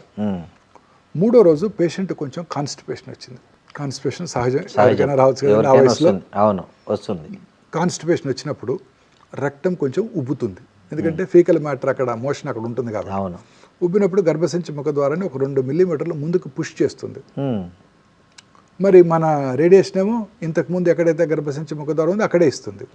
తద్వారా పార్ట్ ఆఫ్ ద రేడియేషన్ రక్తం మీద పడుతుంది, part of the cancer radiation నుంచి తప్పించుకుంటుంది. ముందుకు మూవ్ అయింది కదా, మరి అక్యురసీ మిస్ అవుతుంది. ఈ ఏ బేస్డ్ లీనియర్ యాక్సిలరేటర్ అంటే రేడియేషన్ ఇచ్చే పరికరము, అందులోనే ఒక సిటీ స్కాన్ ఉంటుందండి. సో ఏ రోజు కారా చూస్తుంది, అది జరిగింది చూస్తుంది.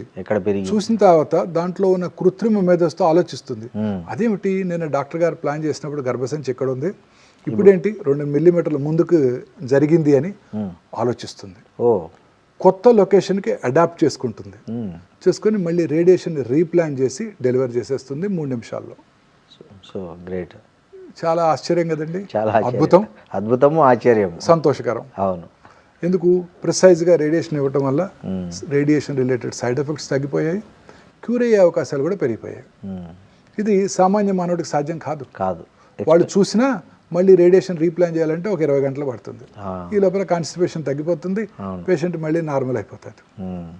అలాగే బ్లాడర్ బ్లాడర్లో యూరిన్ నిల్వ ఉంటుంది కదా. అవును. ఒకరోజు సడన్గా ఆయన రేడియేషన్కి వచ్చినప్పుడు ఆ స్త్రీ యూరిన్కి వెళ్ళాలనిపించింది. ఈ లోపల టెక్నీషియన్ రండి మేడం వచ్చేయమండి అంటారు. ఆ 2 నిమిషాలు కదా పెట్టుకుని వెళ్దామని వెళ్తారు. ఆ బ్లాడరు ఆ గర్భసంచి ముఖ ద్వారా వెనక్కి నెట్టుతుంది. ఈ ఏఐ పరికరం దాన్ని చూసి ఆ కొత్త లొకేషన్కి రేడియేషన్ ఇచ్చేస్తుంది. ఉదాహరణకి బ్రెయిన్లో ఒక 5 సెంటీమీటర్ల ట్యూమర్ ఉంది. ఇవాళ రేడియేషన్ ప్లాన్ చేయడం జరిగింది, చక్కగా రేడియేషన్ ఇచ్చాము. ఒక 9 రోజుల తర్వాత 5 సెంటీమీటర్ల ట్యూమరు 3.5 సెంటీమీటర్ల సైజుకు తగ్గిపోయింది. ఏఐ దాన్ని గుర్తిస్తుంది.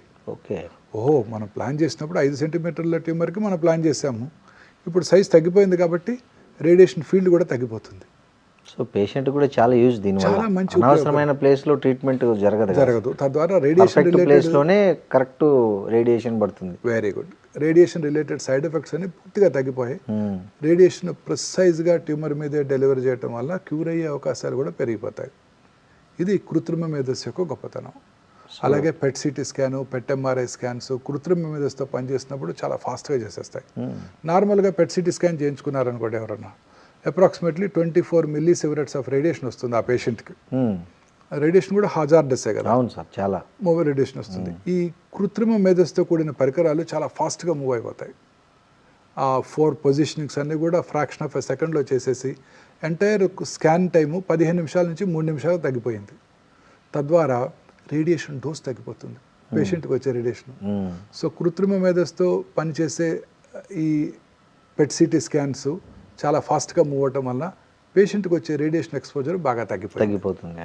దానివల్ల సైడ్ ఎఫెక్ట్స్ కూడా చాలా తగ్గిపోతాయి. ఇలా అన్ని రకాలుగా మనకు ఉపయోగపడిపోతుందండి. పెథాలజీ, డయాగ్నోసిస్, అంతా ప్యాటర్న్ రిపోర్టింగ్. ఇప్పుడు అంతా వాటిని డిజిటలైజ్ చేస్తున్నాము. స్లైడ్స్ని డిజిటల్ పెథాలజీ ల్యాబ్లో వాటిని మనం లోడ్ చేసినప్పుడు అది చక్కగా మన సిస్టమ్ మీద ఉంటుంది. దేశంలో ఏ పెథాలజిస్ట్ కావాలని 1 సెకండ్లో ఆ స్లైడ్ చూడగలరు. యాక్సెస్ ఇస్తే సరిపోతుంది. ఇప్పుడు మీరు మూవీ యాక్సెస్ ఇచ్చినట్టు కరెక్టే. సేమ్ ఇక్కడెక్కడో హైదరాబాద్ నుండి అమెరికా నుంచి యాక్సెస్ ఇస్తాడు, మనం కీ కొట్టి మనకు ఆ మూవీ వచ్చేస్తుంది, చూసేస్తాం. సేమ్ అలానే అక్కడ ఢిల్లీలోనో అమెరికాలో ఉన్న పెథాలజిస్ట్కి మనం ఈ వాట్సాప్ మెసేజ్ పెట్టేస్తే వాళ్ళ సిస్టంలో మన ఈ స్లైడ్ని చూసేసి మనకు ఒపీనియన్ ఇచ్చేస్తున్నారు. అలాగే ఏఐ కృత్రిమ మేధస్సు కూడా దాన్ని ఉపయోగం చేసేస్తుంది. తద్వారా చాలా సులభంగా మనం రిపోర్ట్ చేయగలుగుతున్నాం. ఇప్పుడంటే అమెరికా పంపించి అక్కడ పెథాలజిస్ట్తో చూపించాలంటే ఈ స్లైడ్స్ చాలా టైం అండ్ ఎక్స్పెండిచర్. ఇప్పుడు అట్లే జస్ట్ వాట్సాప్లో లింక్ పంపిస్తారు, వాళ్ళ సిస్టంలో వాళ్ళు కూర్చొని చూసి మనకు ఒపీనియన్ చెప్తారు. Matter of hours, minutes and అదే కరెక్టే సార్. సార్ అంటే సర్జికల్ ఆంకాలజీలో మీరు ప్రాధాన్యత ఇచ్చే 3 ప్రిన్సిపల్స్ ఏమి అంటే open surgery versus laparoscopic or robotic, ఏ కేసుల్లో మీరు ఏది సజెస్ట్ చేస్తారు జనరల్గా మీ దగ్గరికి వచ్చే పేషెంట్స్కి? మన సజెషన్ కాదండి, అది ఆ లొకేషన్ ఆఫ్ ద ట్యూమర్ని బట్టి ఆధారపడి ఉంటుంది. ఉదాహరణకి హెడ్ అండ్ నెక్ క్యాన్సర్ ఉందనుకోండి, అంతా ఓపెన్ సర్జరీ జరుగుతూ ఉంటుంది. ఈ లాప్రోస్కోపిక్ సర్జరీ అనేది థొరకోస్కోపిక్ సర్జరీ, లేదా ఇవన్నీ కూడా కొన్ని రకాల థైరాయిడ్ ట్యూమర్స్కి, అలాగే చెస్ట్లో ఉండే ట్యూమర్స్కి దాన్ని థొరకోస్కోపిక్ సర్జరీ అంటారు, వ్యాట్స్ అంటారు. అవును, వీడియో అసిస్టెడ్ థొరకోస్కోపిక్ సర్జరీ. తర్వాత పొట్టలోని ఆర్గన్స్ అన్నిటి కూడా లాప్రోస్కోపిక్ సర్జరీ చేస్తుంటాం. కొన్ని స్పెషల్ సిచ్యువేషన్స్లో, ఉదాహరణకి ఈ రోబో ఎక్కడ బాగా యూస్ఫుల్గా ఉంటుందంటేనండి, ప్రెసిషన్తో సూచర్ చేయాలి. చాలా డిఫికల్ట్ సూచరింగ్స్. ఉదాహరణకి రాడికల్ ప్రాస్టెటెక్టమీ తర్వాత ఇంత పెద్ద బ్లాడర్ ఆరిఫైస్ని చిన్న యూరిథ్రాక్స్ స్టిచ్ చేయాలి. మన చెయ్యి అక్కడికి అసలు రీచ్ అవ్వదు. మన నేరో పెల్విస్, మగవాళ్ళలో నేరో పెల్విస్లో రీచ్ అవ్వదు. రీచ్ అయినా సూచర్ చేయడం కష్టం అవుతుంది, అట్లా తిప్పడం కష్టం అవుతుంది. అలాంటి లొకేషన్స్లో రోబో ఇస్ ద బెస్ట్. అలాగే వాల్వ్ రిప్లేస్మెంట్ సర్జరీ, ప్రిసైజ్గా మనకి షివరింగ్ ఉండదు, ట్రెంబలింగ్ ఉండదు, చక్కగా అలా చేస్తాం, అలా ప్రిసైజ్గా తీస్తుంది. పెద్ద మాడిఫికేషన్లో 16 times ఇమేజెస్ చూస్తూ జాగ్రత్తగా సర్జరీ చేయడం జరుగుతుంది. అలాంటి చోట బాగా ఉపయోగపడుతుంది. కర్నరీ ఆర్టరీ బైపాస్ సర్జరీలో ప్రిసైజ్గా సూచర్ చేయాలి. ఎక్కడైతే సూచర్ చేయాలనుకుంటామో అక్కడ రోబోటిక్ సర్జరీ చాలా యూస్ఫుల్గా ఉంటుందండి. మిగతా చోట్ల robotic surgery, laparoscopic surgery same రోబోతో చేసినా లాప్రోస్కోపిక్ చేసినా. రోబోతో చేసినా మనమే చేస్తాం సర్జరీ, రోబో ఏం చేయదు, మనం ఇక్కడ కూర్చొని చేస్తాం. ఆపరేషన్ అంతా మన చేతిలోనే ఉంటుంది, ఎక్కడైనా ఒకటండి. ఈ ప్రెసిషన్తో సూచర్ చేయాల్సిన చోట ముఖ్యంగా prostate surgery, valve replacements, coronary artery bypass grafts, ఇక్కడ రోబో చాలా యూస్ఫుల్గా ఉండబోతుంది. Okay sir, breast, lungs, gynaecological cancers బాగా పెరుగుతున్నాయని డేటా చెప్తుంది. మీరు జనరల్గా మీ హాస్పిటల్కి వచ్చే ఓపీడీలో మీరు ఏ ట్రెండ్ ఎక్కువ, ఈ మూడిట్లో ఏది ట్రెండ్ ఎక్కువ ఉందని? బ్రెస్ట్ అండ్ లంగ్ అండి. గైనకాలజికల్ క్యాన్సర్స్ అంటే గర్భసంచి ముఖద్వార క్యాన్సర్ నెంబర్ తగ్గిపోతుందండి. ఓకే. ఇప్పుడు 2010లో 2 లక్షల గర్భసంచి కొత్త క్యాన్సర్లు డయాగ్నోస్ చేసిన సందర్భం ఇవాళ 60-70 వేలు వచ్చేసింది, తగ్గిపోయింది. ఎందుకు సార్? అంటే వ్యాక్సిన్స్ రావటం, ప్రజల్లో పరిశుభ్రత అవగాహన పెరిగిపోవటం, హైజీన్ మీద, వాటి వల్ల గర్భసంచి ముఖద్వార క్యాన్సర్స్ బాగా తగ్గిపోయాయి. ఓకే. అలాగే బ్రెస్ట్ క్యాన్సర్ ఇన్సిడెన్స్ బాగా పెరిగిపోయింది.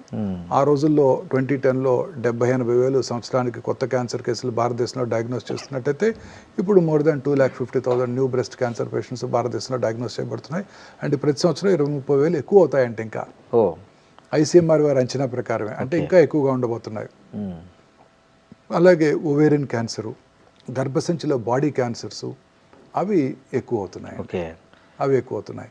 సో బ్రెస్ట్, ఇప్పుడు కామనెస్ట్ క్యాన్సర్ స్త్రీలలో బ్రెస్ట్ క్యాన్సరు, ఆ తర్వాత ఇంకా ఓవేరియన్ క్యాన్సరు, సౌత్ ఇండియాలో గర్భసంచి ముఖద్వార క్యాన్సరు చాలా ఎక్కువగా చూస్తున్నాం.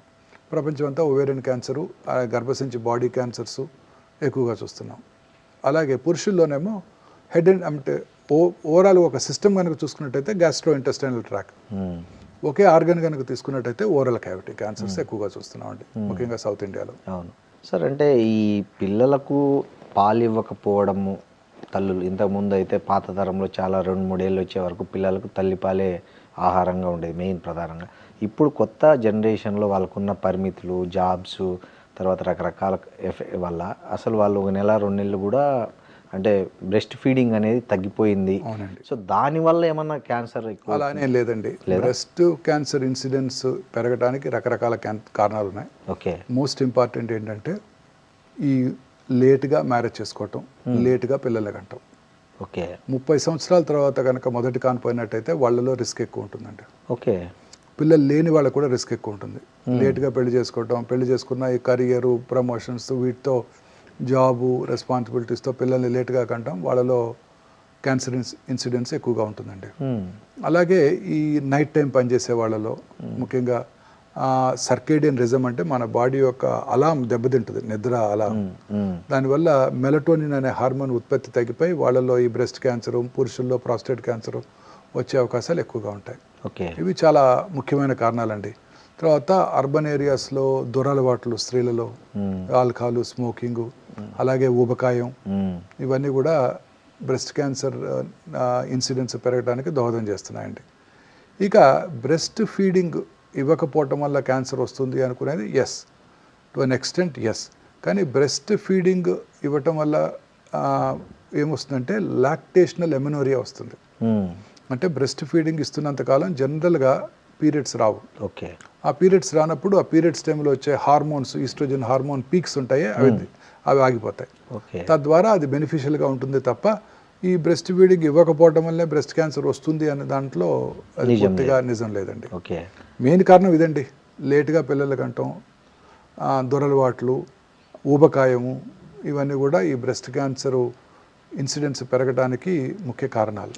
ఈ మధ్య సోషల్ మీడియాలో ఇంకో చర్చ నడుస్తుంది సార్, వైఫై వల్ల కూడా క్యాన్సర్ పెరుగుతుంది. ఎప్పుడు వైఫైలో పనిచేయడం, వైఫై కనెక్టెడ్గా సిస్టమ్స్ ముందు కూర్చోవడం, లేదా వైఫై కనెక్టెడ్గా మొబైల్స్ దగ్గర పెట్టుకోవడం, బాడీకి అతి దగ్గరగా పెట్టుకోవడం, అది కూడా ఒక రీజన్ అవుతుంది అనేది. ఇది ప్రూవెన్ కాదండి, ఓకే, ఇంకా ప్రూవెన్ కాదు. వైఫై వల్లే క్యాన్సర్ వస్తుందని ప్రూవెన్ కాదండి. దాని మీద ఇంకా చాలా రీసెర్చ్ జరగాల్సి ఉంటుందండి. ఓకే. బట్ బేసిక్గా అట్లాంటి అలాంటి ఎన్విరాన్మెంట్ తక్కువ ప్రాబబ్లీ ఉండవచ్చు కూడా, అన్లెస్ అధ్యయనాలు ఏమైనా తేలితే తప్ప మనం ఖచ్చితంగా ఇది అని చెప్పలేమండి. అంటే సైంటిఫిక్గా ప్రూవ్ కాలేదు. సో కాబట్టి దాన్ని ఖచ్చితంగా నిర్ధారించలేము ఇప్పుడు. ఓకే సార్, మీపై వచ్చే రివ్యూస్లో ఎక్కువగా హ్యూమన్ వాల్యూస్ ఉన్న డాక్టర్ అని చాలా కామెంట్స్ పెడుతుంటారు. మీ వీడియోలకు కానీ మీ షార్ట్స్కి కానీ చాలామంది కామెంట్లు చదివితే హ్యూమన్ వాల్యూస్ ఉన్న డాక్టర్, బెస్ట్ డాక్టర్ అనే కామెంట్లు ఎక్కువ నేను చూసిన యాక్చువల్గా. సో ఒక క్యాన్సర్ పేషెంట్తో మాట్లాడేటప్పుడు అసలు మీ మైండ్ సెట్ ఎట్లా ఉంటుంది సార్ జనరల్గా? మనం ఒకటి అర్థం చేసుకోవాలండి, పువర్ పేషెంట్ అయితే వాళ్ళకి ఎక్స్పెన్సివ్ ట్రీట్మెంట్స్ చెప్పనేకూడదు. ఓకే. వాళ్ళు ఎక్కువ ఇబ్బంది పడతారు, కొనుక్కోలేమన్న బాధ వాళ్ళలో ఉంటుంది. అలానే చాలా కష్టం అండి ఆంకాలజీ ప్రాక్టీస్ చేయడం, చాలా కష్టం. ఎందుకంటే ఈ ఆంకాలజీలో అనేక రకాలైన న్యూయర్ అడ్వాన్సెస్ వచ్చాయి. ఇవన్నీ కూడా చాలా ఎక్స్పెన్సివ్ అండి. ఈ ఆర్టిఫిషియల్ ఇంటెలిజెన్స్తో పనిచేసే చికిత్సా పరికరాలు చాలా ఎక్స్పెన్సివ్. మెషినే ఎక్స్పెన్సివ్, $4 million ఉంటుంది. యాన్యువల్ మెయింటెనెన్స్ కాంట్రాక్టే $750,000 ఉంటుంది. దానికి తోడు మన కస్టమ్స్ ఇప్పుడే మనం డిస్కస్ చేసాము, మెయింటెనెన్స్ కూడా GST కట్టాలి, మెయింటెనెన్స్ కాంట్రాక్ట్ కూడా GST కట్టాలి. సో అన్నీ కూడా ప్రొహిబిటివ్లీ ఎక్స్పెన్సివ్ అండి. ఇప్పుడు రాబోయే మందులు, వచ్చిన కొన్ని మందులు కూడా చాలా ఖర్చుతో కూడుకున్నాయండి. ఇప్పుడంతా ఫ్యూచర్ అంతా కూడా ఇమ్యూనోథెరపీ అనండి. ఇప్పుడు నేను కూడా మీకు ఇచ్చే సలహా ఏంటంటే, మీరు అందరూ ముందు మిమ్మల్ని మీ ఫ్యామిలీకి ₹1 కోటి ఇన్సూర్ చేయించుకోండి. కారణం ఏంటంటే వచ్చే మందులన్నీ అలా ఎక్స్పెన్సివ్ ఉండబోతున్నాయి. అవన్నీ పేటెంటెడ్ మాలిక్యూల్స్, అంతే పేటెంట్ లాస్ అంటారు. వాళ్ళు తప్ప ఇంకెవరు తయారు చేయకూడదు నెక్స్ట్ 10 నుంచి 15 సంవత్సరాలు. ఇందువల్ల అవి చాలా ఖర్చుతో కూడుకున్నాయి. ఇవి చెప్పడం చాలా కష్టం అండి. చెప్తే ఒక బాధ, చెప్పకపోతే ఒక బాధ. చెప్పలేదనుకోండి, ఇంట్లో పిల్లాడు ఉంటాడు, చిన్న పిల్లాడు ఎవరో ఉంటాడు, గూగుల్ చేస్తాడు, అమ్మ ఇక్కడ కొత్త మెడిసిన్ ఉంది ఇమ్యూనోథెరపీ అంటాడు, ఈ డాక్టర్కి తెలియదు చెప్పలేదు అంటాడు. వాళ్ళు అడుగుతుంటారు, చెప్పాలన్నా బాధగా ఉంటుంది. సామాన్య ప్రజలు లక్షలు పోసి కొన్ని క్యూర్ అయ్యేటట్టుంటే మనం ఎంతైనా ఖర్చు పెట్టుకోమని చెప్పచ్చు. క్యూర్ కానీ దానికి ఇమ్యూనోథెరపీ పెట్టుకోండి, టార్గెటెడ్ థెరపీ పెట్టుకోండి. 8 నెలలు బతికేవాళ్ళు 40 నెలలు బతుకుతారు, 10 నెలలు బతికేవాళ్ళు 30 నెలలు బతుకుతారని చెప్పడం కూడా మనం చాలా కష్టంగా ఉంటుందండి. క్యాన్సర్ ప్రాక్టీసు అసలు వైద్యులకు కూడా చాలా సవాలుగా మారిందండి. ఒక చిన్న ఉదాహరణ చెప్తాను. నేను చదువుకున్న ఊళ్ళో మన జిల్లాలోనే ఒక మంచి డాక్టర్ గారు ఉన్నారు. అద్భుతమైన వ్యక్తి, వైట్ ప్యాంట్ వైట్ షర్ట్ వేసుకుంటారు, జస్ట్ బల మీద కూర్చొని ప్రాక్టీస్ చేస్తారు. ఆయన ఫిలాసఫీ ఏంటంటే, నా చిన్నప్పుడు ఆయన చూశాను నేను, ఆయన ఫిలాసఫీ ఏంటంటే పేదలకు అందరికీ కూడా తక్కువ ఖర్చుతో వైద్యం చేయాలి, ఊరికే టెస్టులు రాయకూడదు. సో మనం ఇప్పుడు కాదు లేను, 4-5 ఏళ్ల క్రితం వరుసగా 4-5 పేషెంట్లు వచ్చారు నాకు అక్కడ నుంచి, ఖమ్మం నుంచి. ఏంటంటే లంప్ బ్రెస్ట్ పెరిగిపోయింది, అయ్యో నేను తెలుసు కదా మీకు, మరి ఏంటి రాలేదు అంటే, మన డాక్టర్ గారిని కలిసాం, ఏం లేదన్నారు, చూసి ఏం లేదన్నారు. అయ్యో ఒక మ్యామోగ్రఫీ చేసినా సరిపోయేది అనుకుంటా వాళ్ళే అంటున్నారు. సో టెస్ట్ చేస్తే ఒక బాధ, చెయ్యకపోతే ఒక బాధ. కరెక్ట్. టెస్ట్ చేసామా కమర్షియల్ టెస్టులు చేస్తున్నారు, ఊరికే చేయకపోతేనేమో నిర్ధారణ మిస్ అయ్యి లేట్ స్టేజ్ డయాగ్నోసిస్. చాలా కష్టమైపోతుందండి అసలు. గ్యాస్ట్రోఎంట్రాలజిస్టులు చిన్న గ్యాస్ కడుపులో మంట అంటారు, ఎండోస్కోపీ చేస్తే ఒక బాధ, ఊరికే గ్యాస్ మంటకి వెళ్తే ఎండోస్కోపీ చేసి 3,000 తీసుకున్నారు డాక్టర్ అంటారు. చేయకపోతే మొన్న మధ్య జరిగింది నాకు ఒక పేషెంట్, నాకు బాగా తెలిసిన పేషెంట్, కొంచెం లేట్గా వచ్చాడు. ఏంటయ్యా నేను తెలుసు కదా, ఎందుకు రాలేదు ముందంటే, ఎందుకు రాలేదు, నేను ఆ గ్యాస్ట్రోఎంట్రాలజిస్ట్ చుట్టూ తిరుగుతూనే ఉన్నాను గత 2 నెలల నుంచి అంటున్నాడు. అతను కూడా నాకు మంచి మిత్రుడు. అతనికి ఫోన్ చేశాను, అదేంటి డాక్టర్ గారు ఇట్లా అయింది, మన తిడుతున్నాడు మిమ్మల్ని అని. తిట్టాడా, మంచిదిలే అన్నాడు. ఏమన్నా, ఓపిక వచ్చేసరికి 20 మంది కూర్చొని ఉంటారు, ప్రతి వాళ్ళ కంప్లైంట్ ఇదే, గ్యాస్. అందరికీ నేను ఎండోస్కోపీ చేశాను అనుకో, పక్కా కమర్షియల్, కడుపులో మంట అంటే ఎండోస్కోపీ చేసి 3,000 తీసుకున్నాడు డాక్టర్ అంటారు. అందుకని మందులు రాసిస్తాను. మళ్ళీ రెండోసారి వస్తే మెడిసిన్స్ మార్చి మళ్ళీ రాసిస్తా. మూడోసారి వస్తే అప్పుడు నేను ఎండోస్కోపీ చేస్తా. ఆ మూడోసారికి 2 నెలలు అయిపోతుంది, 15 రోజులు, నెల రోజులు అయిపోద్ది, జబ్బు ముదిరిపోవచ్చు కూడా. సో డాక్టర్ మెడికల్ ప్రాక్టీస్ చాలా కష్టతరం అయిపోయిందండి. ఒక రకంగా టెస్ట్ రాస్తే ఒక బాధ, టెస్ట్ రాయకపోతే ఒక బాధ, స్కానింగ్ చేస్తే ఒక బాధ, చేయకపోతే ఒక బాధ, చాలా కష్టం అండి ఇప్పుడు. సార్ మీ దగ్గరికి మన తెలుగు రాష్ట్రాలతో పాటు చాలా పక్క రాష్ట్రాల వాళ్ళు కూడా చాలా సుదూర నుంచి మీ దగ్గరికి పేషెంట్లు వస్తుంటారు, చాలా రకరకాల నగరాల నుంచి రాష్ట్రాల నుంచి వస్తుంటారు కదా సార్. సో అంత దూరం నుంచి వచ్చే పేషెంట్ల కోసం మీరు ఏమన్నా ప్రత్యేకంగా, అంటే వాళ్ళ డ్యూరేషన్ తగ్గించడానికి, బాధ తగ్గించడానికి ఏమన్నా స్పెషల్గా ఏమైనా ఒక ప్రోగ్రామ్ లాంటిది ఏమైనా డిజైన్ చేశారా? లేదండి, మనకు ఖచ్చితంగా ఇక్కడ దగ్గరలో అకామిడేషన్స్ అన్నీ మనకు ఫిక్స్డ్గా ఉన్నాయి, తక్కువ ఖర్చులో బయట దొరుకుతాయి అకామిడేషన్స్. ఇప్పుడు మోస్ట్ ఆఫ్ ద చికిత్సలు వచ్చిన రోజే scanning, most of them appointment తీసుకుని వస్తారు కాబట్టి వచ్చిన రోజే స్కానింగ్ చేసేయటం, మధ్యాహ్నం కల్లా రిపోర్ట్ ఇచ్చేయటం, కానీ సర్జరీ చేయాలన్నా నెక్స్ట్ డేకి సర్జరీ చేసేయడం సరిపోతుంటుందండి. ప్రాబ్లం వల్ల ఈ రేడియేషన్ చికిత్స, ఈ రేడియేషన్ చికిత్స కూడా అనేక రకాలైన న్యూయర్ చికిత్సలు వచ్చాయండి. ఇప్పుడు సైబర్ నైఫ్ చికిత్స, ఇంతకుముందు 30-40 రోజుల్లో వచ్చే రేడియేషన్ చికిత్స ఇప్పుడు 4-5 రోజుల్లో ఇచ్చేస్తున్నాం. వాళ్ళు తొందరగా మళ్ళీ చక్కగా వాళ్ళు ఊరు వెళ్ళిపోవడానికి దూరం నుంచి వచ్చారు. మొన్న మధ్య వచ్చారు ఒక ప్యాంక్రియాటిక్ క్యాన్సర్ పేషెంట్, అక్కడ దుర్గాపూర్ స్టీల్ ప్లాంట్ అక్కడ నుంచి వచ్చారండి. ఓకే. ఇక్కడెక్కడికో వచ్చి ఇక్కడ ప్యాంక్రియాటిక్ క్యాన్సర్, ఇంకా ఇనాపరబుల్ డిసీజ్ అంటే చిన్న ట్యూమర్ అంటే నా దగ్గరకు వచ్చారు, చూసి ఒక వీడియో చూసి సైబర్ నైఫ్ చేయించుకుందామని. చక్కగా 5 రోజుల్లో ట్రీట్మెంట్ ఇవ్వడం, చక్కగా హ్యాపీగా వెళ్ళిపోవడం జరిగిందండి. బంగ్లాదేశ్ నుంచి మోర్ దాన్ 30 మంది కార్సినోమా ప్రాస్టేట్ క్యాన్సర్ పేషెంట్లు వచ్చారండి 3-4 సంవత్సరాల్లో. ఓకే, చక్కగా 5 రోజుల్లోనే ఈ సైబర్ నైఫ్ చికిత్స చేయడం, వాళ్ళు చక్కగా పూర్తిగా సాటిస్ఫైడ్గా వెళ్ళిపోయారు. వాళ్ళే ఇంకో 30 మంది పేషెంట్లు పంపిస్తారు నెక్స్ట్ 2 ఏళ్లలో. ఓకే, అదే అంటే అంతంత దూరం నుంచి వచ్చే వాళ్ళ కోసం మీరు స్పెషల్గా ఇలాంటి చికిత్సా విధానాలతో చక్కగా చేయగలుగుతున్నాం. ఓకే సార్, ఈ మధ్య రష్యా వ్యాక్సిన్ ఒకటి బాగా ఫేమస్ అయింది. అది వస్తుంది, క్యాన్సర్ ముఖ చిత్రాన్నే మార్చేస్తుంది. రష్యా ఇండియాకంతా మొత్తం ఫ్రీ వ్యాక్సిన్ ఇస్తుందని ఒకటే చర్చ జరుగుతుంది సోషల్ మీడియాలో. మనిషి ఆశాజీవి అండి, అంతేనా? ఈ రష్యన్ ఆ వ్యాక్సిన్స్ ఏది కూడా ఇంతవరకు బయట ప్రపంచంలో దాన్ని పూర్తిగా టెస్ట్ చేయబడి ఇంతవరకు లార్జ్ పాపులేషన్స్ మీద ఇచ్చి రిజల్ట్స్ ఏమీ లేవు. ఓకే, ఓన్లీ రష్యాలో అప్రూవ్డ్ అయిన వ్యాక్సిన్ అని కూడా లేదండి.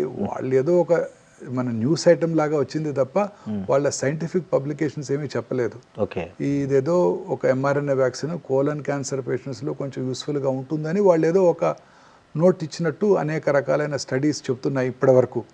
అంతే తప్ప దాని మీద అధ్యయనాలు కానీ వాళ్ళు చేసిన రీసెర్చ్ పబ్లికేషన్స్ కానీ ఏమీ కూడా ఇంతవరకు పబ్లిష్ అవ్వలేదు.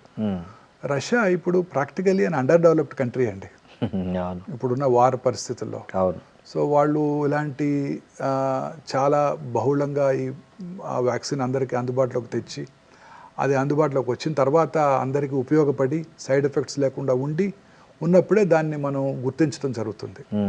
నా ఉద్దేశం సైంటిస్టులు అందరూ అనుకునేది ఏంటంటే ఇంకా చాలా సమయం ఉంది, అది ఇంకా ప్రూవెన్ బెనిఫిట్ లేదు అని అనుకుంటూ ఉన్నారు. ఓకే సార్, ఇంకోటి త్వరలో క్యాన్సర్కు 4 రకాల మందులు వస్తున్నాయి, వాటి వల్ల చాలా ఉపయోగం ఉండబోతుంది అనేది కూడా ఉంది. నిజంగా ఆ 4 మందులు ఉపయోగపడతాయండి డెఫినెట్గా. నేను ఇందాక చెప్పింది immunotherapy, okay, nibs and న్యాబ్స్, మిబ్స్ and మ్యాబ్స్ అంటారు. ఓకే, డెఫినెట్లీ అండి, ఇవన్నీ కూడా ఉపయోగపడబోతున్నాయండి. క్యాన్సర్ యొక్క ట్రీట్మెంట్ అంతా కూడా పూర్తిగా మారిపోతుందండి. ఎందుకంటే ఈ క్యాన్సర్ ట్రీట్మెంట్లో సైడ్ ఎఫెక్ట్స్ లేకుండా క్యాన్సర్ సెల్నే టార్గెట్ చేస్తూ ఇచ్చే మెడిసిన్స్, అలాగే క్యాన్సర్స్ని చంపేసే మన ఓన్ ఇమ్యూన్ మెకానిజమ్స్ని బాగా పుష్ చేసే మెడిసిన్స్ కూడా అందుబాటులోకి వస్తున్నాయి. ఎప్పటి లోపల రావచ్చు సార్ ఇవన్నీ మార్కెట్? అన్ని స్లోగా ఒక్కొక్క జబ్బుకి వచ్చేస్తున్నాయండి ఇప్పుడు. అవునా సార్, టోటల్గా అన్ని రావడానికి ఎంత టైం పడుతుంది? ప్రతి సంవత్సరం ఇదే వర్క్ అండి. ఓకే, ప్రతి కంపెనీ ఇదే వర్క్ చేస్తుంది. అనేక రకాలైన మాలిక్యూల్స్ ప్రతి నెల కొత్త కొత్త మాలిక్యూల్స్ అందుబాటులోకి వస్తున్నాయి. క్యాన్సర్ పూర్తిగా జెనెటిక్ డిసీజ్ అండి. కొన్ని జన్యుపరమైన మ్యూటేషన్ వల్ల క్యాన్సర్ వస్తుంది. ఆ మ్యూటేషన్స్ని టార్గెట్ చేసే మెడిసిన్స్ కూడా అందుబాటులోకి రాబోతున్నాయి. సార్, ఇండియాలో ఇప్పుడు పెరుగుతున్న క్యాన్సర్ కేసులను ప్రభుత్వము ప్రైవేట్ రంగం కలిసి పనిచేసే తప్ప అది అదుపులోకి వచ్చే పరిస్థితి లేదు. నిజంగా అట్లాంటి ఒక పరిస్థితి ఏర్పడి ప్రభుత్వం ప్రైవేట్ భాగస్వామ్యంతో క్యాన్సర్ మీద యుద్ధం చేయాల్సి వస్తే ఫస్ట్ దేని మీద ఫోకస్ చేయాలంటారు? ఎర్లీ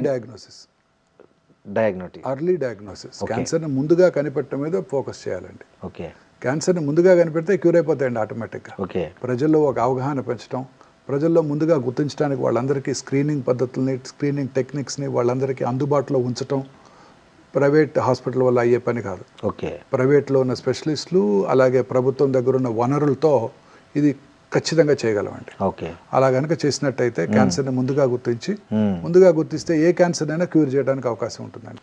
సరే, మీకు ఈ 32 ఇయర్స్ అట్లా ఎక్స్పీరియన్స్లో మీకు ఛాలెంజింగ్గా అనిపించిన సర్జరీ ఏదైనా ఉందా సార్? ఈ మొత్తం మోర్ దెన్ ఛాలెంజింగ్ అన్ని technically not a great demanding surgeries కాదండి.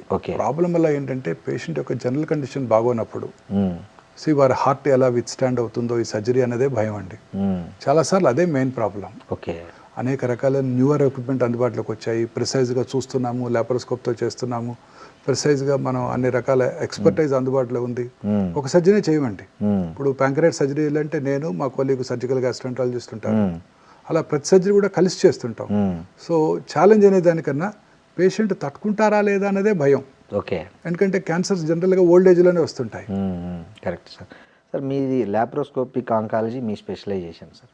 సో మామూలుగా మీ గ్యాస్ట్రిక్, కొలరెక్టల్ అలాగే రీనల్ ట్యూమర్లలో లాప్రోస్కోపిక్ ఓపెన్ సర్జరీ అనే దాంట్లో మీ డెసిషన్ ఎక్కడ షార్ప్గా దేని? మోస్ట్లీ అందరికీ లాప్రోస్కోపీ సర్జరీ చేయడమే జరుగుతుంటుందండి. కొన్నిసార్లు లోపల ఏమైనా అతుక్కొని ఉన్నా, ట్యూమర్ బాగా పెద్దగా ఉండి తీయలేకపోతున్నా అలాంటప్పుడు తప్ప 90% లాప్రోస్కోపిక్ సర్జరీతోనే చేయడం జరుగుతూ ఉంటుందండి. Okay, thank you sir, thank you very much. మీ విలువైన సమయాన్ని మాకు కేటాయించినందుకు, అలాగే మా ప్రశ్నలన్నిటికీ చాలా ఓపిక్గా వివరంగా సమాధానాలు చెప్పినందుకు చాలా థ్యాంక్స్ అండి. Thank you very much. And for more videos, Please subscribe to iDream. Please subscribe to iDream. Please subscribe iDream. And please subscribe to iDream. For more videos, subscribe to iDream. please like, share and subscribe to the channel. Congratulations iDream.